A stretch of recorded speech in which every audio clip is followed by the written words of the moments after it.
மலருக்கு வாசம் உண்டு, கொடிக்கொரு கிளையும் உண்டு, எனக்கென்று என்ன உண்டு?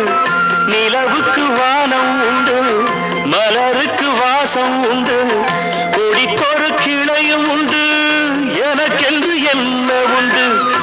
ஏன் படைத்தானோ இறைவனும் என்னை? மனதில் எனக்கு நிம்மதி இல்லை.